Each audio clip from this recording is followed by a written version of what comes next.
Ash Ketchum, a Pokémon prodigy destined for greatness. A 190 IQ super genius. Wait a second.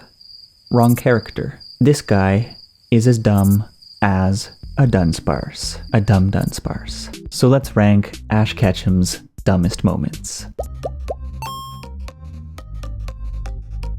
Hey everyone, it's Charles. How are you today? This morning I went to the store to buy some bananas and it made me think of that trading sequence in Link's Awakening. It felt so nostalgic. Today we are going to rank Ash Ketchum's dumbest moments, and let me tell you, this list could have easily numbered in the hundreds of Bidoof-faced fudge-ups, because Ash Ketchum is a man with cognitive abilities barely on par with a macaque. But for the sake of brevity, I have zeroed in on 5 particularly Ashtastic pea-brain incidents that will leave you feeling a little bit better about your own life. We'll be ranking the moments based on cringiness, the macaque intelligence scale, danger brought upon Ash and others, and mysterious factors that would have the Machoke Quintet coming for you if they knew that you knew. And as always, it'll be a fun time, so kindly request your Machoke to cross-chop that like button for the YouTube algorithm, subscribe to free Stunfisk from the clutches of evil, and let's jump right in.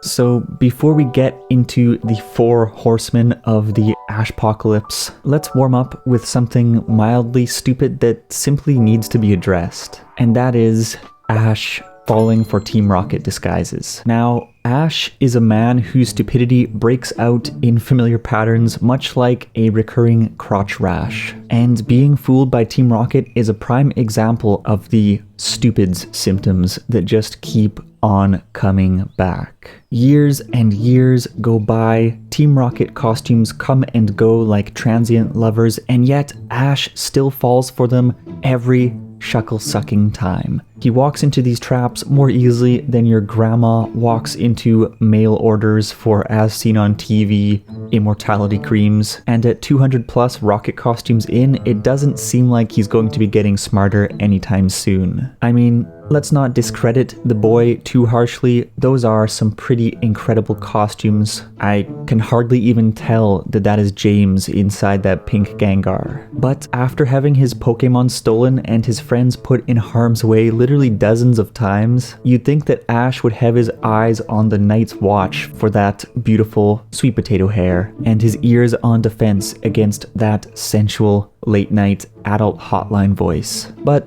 no. After all, this is the guy who can't even remember what a coughing looks like or memorize a 1-page type effectiveness chart. And while picking out just one instance of costume-induced tomfoolery from dozens, if not hundreds of occasions is a tricky task, one that really stands out for me is from just prior to the onset of the Indigo League conference, when he let himself and many other trainers openly give their Pokemon to Team Rocket, who were wearing some of their lamest costumes of all time and were more than happy to make off with a van full of freebies. Yes, everyone was tricked by the scam, but the difference is that nobody else knew about these idiots. Ash, on the other hand, had already encountered them over a dozen times at this point. That is to say that his inability to recognize a very obvious threat put other people and Pokemon in danger, something that will be a recurring theme on this list. So yeah, Team Rocket's costumes, we could just write it off as comedic writing, but no, we simply must attribute it to Ash Ketchum's chronic case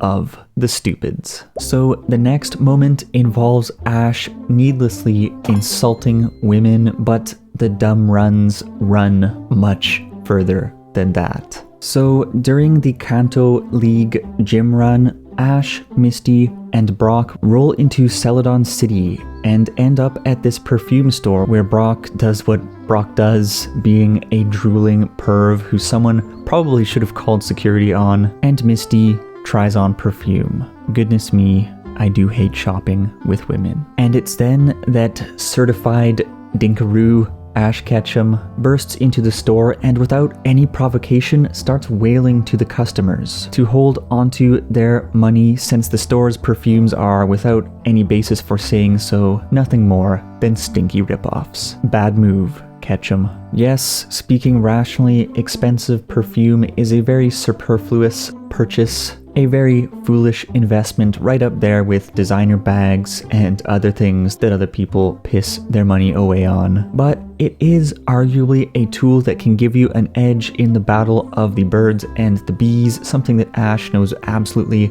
nothing about. And moreover, if people like it, then whatever. Why would you just barge in and take a dump on everyone's party, you crummy little brat? Understandably, Ash is thrown out of the store like the bag of trash that he is, and adding juice to justice, it turns out that the perfume from that store is actually made at the Celadon City Gym, where Ash then heads over to in hopes of attaining a rainbow badge, only to be denied entrance on account of his earlier outburst. It looks like karma finally bit back, except it didn't. And the sheer dumbness of Ash Ketchum and the warped morality of the Pokemon world are about to leave you shaking your head in disbelief.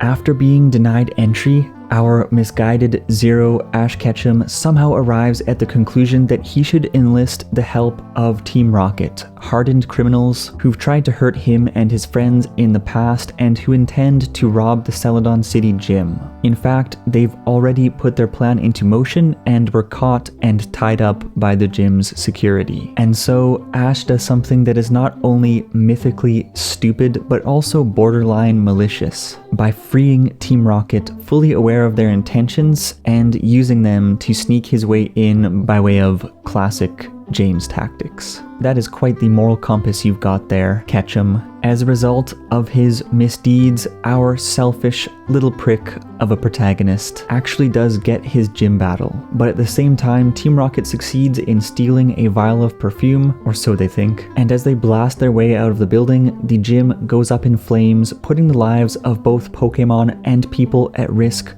and inflicting severe property damage upon the once beautiful facilities of Celadon City Gym. All thanks to this greedy little idiot who needlessly insulted a group of shopkeepers in their own store and then doubled down on his embarrassing behavior by letting a bunch of wolves into the sheep's pen. But do you know what makes it even worse? Without actually earning a rainbow badge legitimately by winning a battle against Erica, Ash simply receives the badge from Erica for running into the fire that was caused by his own selfishness to rescue Gloom. Whether or not you want to appreciate him for his heroism in that moment, I guess the moral of the day here is that being stupid, abrasive, irresponsible, and deceitful will get you what you want. But do you know what stinks more than Gloom perfume?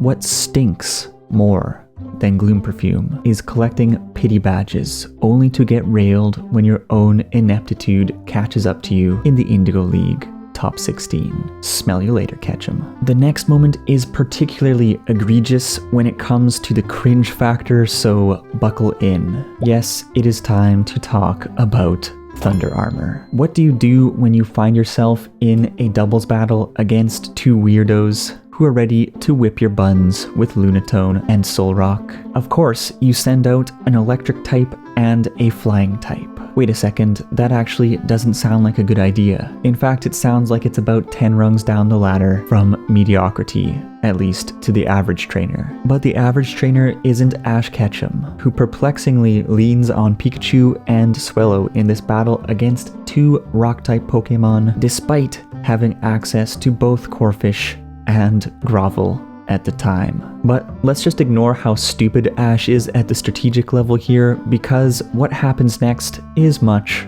more appalling. With no sensible battle plan in place, Ash is unsurprisingly on his back foot, with Pikachu and Swellow losing ground as literally any 5-year-old playing Ruby and Sapphire at the time would have expected. And it's then that he looks to the sky and experiences some kind of big brain epiphany, shouting out, "That's it! I've just Gotta trust in my Pokemon's inner strength. Okay, Ash, what kind of insanity is about to drip out of your mouth? And it's then that he orders Pikachu aboard Swellow's back to use Thunder, not on Moonman face or Sunman face, but on the clouds. Yes, the clouds. And to paraphrase the very reputable source, unpokemon.fandom.com, that thunder shoots right up Zeus's crack, who spazzes out and hurls a real zinger of a lightning bolt right back down at Pikachu and Swellow. And somehow, defying all reason, instead of that powerful electric attack turning Swellow into nothing more than a little piece of crispy karage, as it should have, seeing as Swellow is a flying type who's just spent the better part of the episode getting pounded for weakness. Somehow, Banjo and Kazooie survive the blast, and not only survive it, but in fact absorb it, becoming encased in glowing armor, which doesn't make sense, receiving a massive stat buff, which again doesn't make sense, and proceeding to break through Light Screen and Reflect to spank Sun Moon and Moonman around like tennis balls in a sock.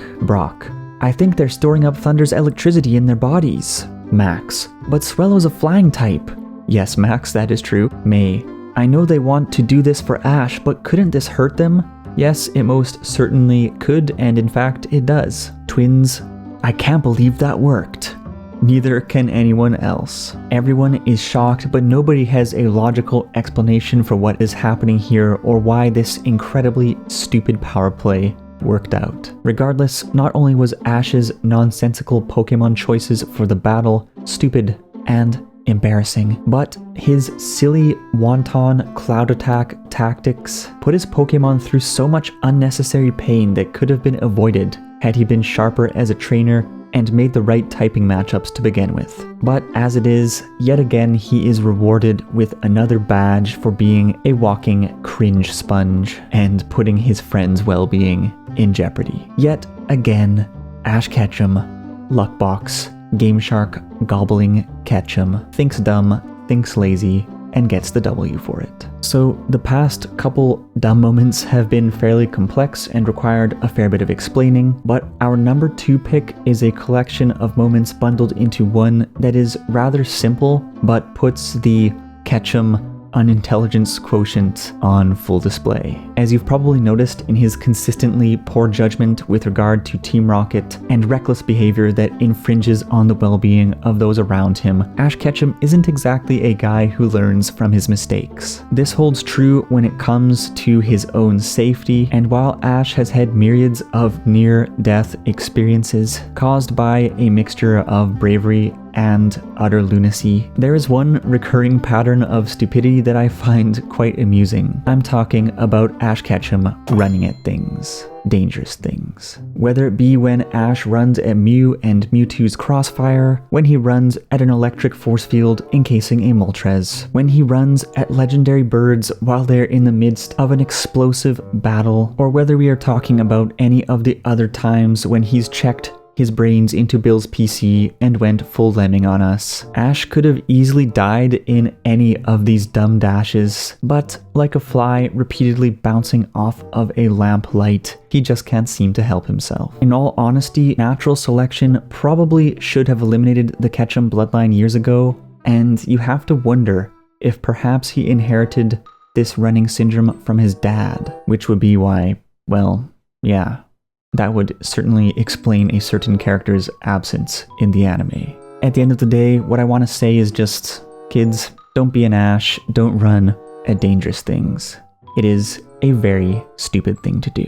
So the tales of Lemming Ketchum right here take the number 2 spot simply because they're so cringe-inducing. But you must be wondering, what act of folly could possibly be more stupid than running at balls of electricity? Well, let me just reach into my toilet and pull out another big, stinking ash turd for you to take a look at. Oh God.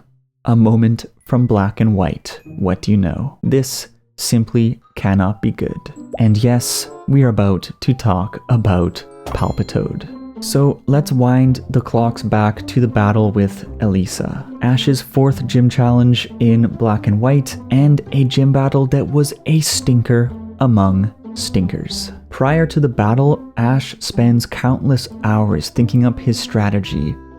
How will he take on this fashion-forward electric type specialist? What kernels of great wisdom are ultimately born out of his long meditation? Well, everything he came up with can be summed up in one dirty, tainted, stinky word: Paliptoad. Yes, after nearly grinding his tiny primate brain into dust, trying to build out a way to win, Ash places his hopes and dreams on this jobber that no one cared about before this battle or after it. Paliptoad becomes the star player. Now, on one hand, this isn't a bad choice at all due to Paliptoad's water ground typing, which allows Ash to ground any of Elesa's Pokemon's electric attacks into nothingness. But wait a moment, Ash. Did you walk into this battle thinking that a gym leader wouldn't have a counter to a very, very obvious strategy? I mean, you've been down this road before. So fast forward to the battle. In the opening exchange, Paliptoad actually is able to take out Zebstrika, but as one might expect, Elesa's Emolga proceeds to use Attract and then Aerial Ace to squash Paliptoad like an insignificant turd underfoot. We expected this, we certainly did, but what followed was, for lack of better words, upsetting. Shocked at a knockout that wasn't at all shocking, Ash exclaims, "You can't be serious. I was going to win every battle with you." In fact, Ash did not bring any other Pokemon. What?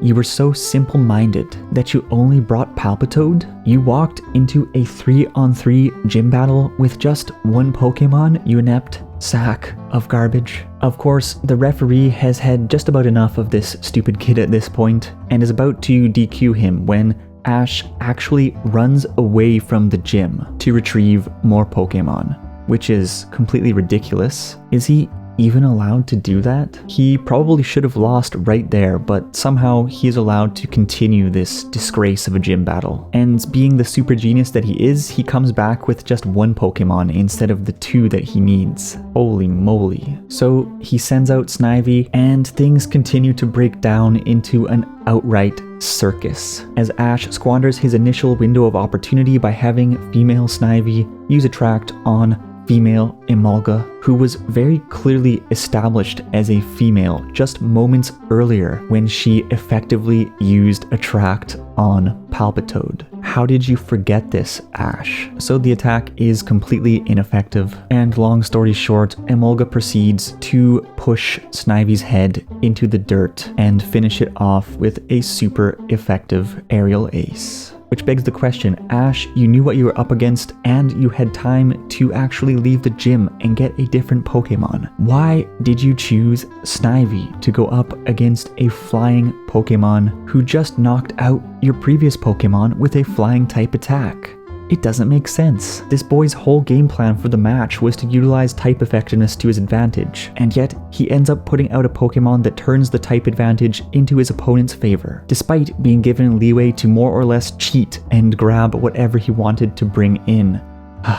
Anyways, after reflecting on his sins as a walking stupid box, he's about to forfeit when he concludes that trying to plan for battle simply isn't his style, and he's better just coming out swinging and reacting to what is thrown at him. Ash, you're a moron. However, as you might expect, Ash is not punished for his idiotic decisions. Instead, Pikachu suddenly demands to jump into the fray, and as you might expect, it's Pikachu. He steamrolls Emolga and then proceeds to light up Elesa's last Pokemon, Dynamo, pulling in a cringe win for Ash that never should have happened in a cringe series that never should have happened. Bad strategizing, pity gifts, ignorance of essential battle information, awful mistakes. This gym battle covered just about everything that a dumb Ash Ketchum moment could be, and was enough to make me just turn off the show for a few months. I seriously just felt like retching or punching out a window while I was watching this episode, and it was enough for me to just turn off the anime for a few months. Really frustrating, disgraceful, stupid stuff. But nonetheless, at the end of the day, years later, pretty funny to talk about. Well, there we have it.